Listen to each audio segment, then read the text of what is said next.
Hello guys, তো কেমন আছো তোমরা? আশা করি আমি বেশি ভালো আছো। তো আমি অনেকদিন ভালো আছি গাইস। আজকে আমরা ছাদে একটা ব্লগ করতে চলেছিলাম। তো গাছটা দিয়ে ব্লগ করছি, দেখতে পাচ্ছ। তো ব্লগটা মানে হলো আজকে তোমাদেরকে ব্লগে চলে গেছে। তো আমাদের মাঠের ভিউটা দেখছো, আর এই ছাদের ভিউটা, আর ওইটাই কি বসে তোমরা জানো? হ্যাঁ, এটা এটা পায়রা টায়রা বসলে সব কিছু পায়রা মারা আবার করা হয়। এই পায়রা ওখান থেকে দড়ি আছে একটা, ওই দড়ি থেকে ধরা হয় পায়রাটা। তো আমি এখন কুল খাচ্ছি, তোমরা দেখছো। কুলের আঠি।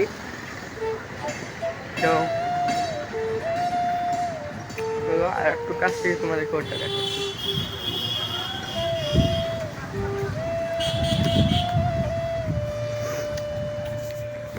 কতগুলো অ্যালোভেরা আমাদের আছে দেখো, দেখতে হয়তো পাচ্ছা না, ধরে দেখো ওগুলো লাগিয়েছি। আর তোমাকে ওটা দেখাচ্ছি, দাঁড়াও। এই যাও, দেখছো? এটা হলো পায়রা মারা ধরা হয়, আমার বড় ভাইয়ের পায়রা ছিল, ওখান থেকেই ধরতো সব পায়রা। তো আজকে ব্লগটা এই পর্যন্ত ইন্টারেস্টিং হতে চলেছে। তো ব্লগটা ভালো লাগলে তোমরা লাইক সাবস্ক্রাইব করে দেবে। ভালো থেকো, সুস্থ থেকো। আসসালামু আলাইকুম।